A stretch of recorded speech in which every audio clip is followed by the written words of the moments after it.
بسم اللہ الرحمن الرحیم۔ حضرت ابو ہریرہ رضی اللہ تعالیٰ عنہ بیان کرتے ہیں، رسول اللہ صلی اللہ علیہ وسلم نے فرمایا، جو شخص اللہ کے لیے حج کرے پھر وہ گناہ کا کام کرے نہ فحش گوئی کرے تو وہ گناہوں سے پاک ہو کر اس روز کی طرح لوٹتا ہے جس روز اس کی والدہ نے اسے جنم دیا تھا۔ حضرت ابو ہریرہ رضی اللہ تعالیٰ عنہ بیان کرتے ہیں، رسول اللہ صلی اللہ علیہ وسلم سے دریافت کیا گیا، کون سا عمل افضل ہے؟ آپ صلی اللہ علیہ وسلم نے فرمایا، اللہ اور اس کے رسول صلی اللہ علیہ وسلم پر ایمان لانا۔ عرض کیا گیا، پھر کون سا؟ آپ صلی اللہ علیہ وسلم نے فرمایا، اللہ کی راہ میں جہاد کرنا۔ عرض کیا گیا، پھر کون سا؟ آپ صلی اللہ علیہ وسلم نے فرمایا، حج مقبول۔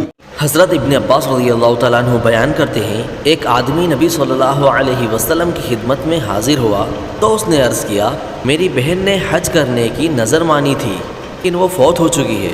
تو آپ صلی اللہ علیہ وسلم نے فرمایا، اگر اس پر فرض ہوتا تو کیا تم اسے ادا کرتے؟ اس نے عرض کیا، جی ہاں۔ تو آپ صلی اللہ علیہ وسلم نے فرمایا، پھر اللہ کا فرض بھی ادا کرو، وہ تو ادائیگی کا زیادہ حقدار ہے۔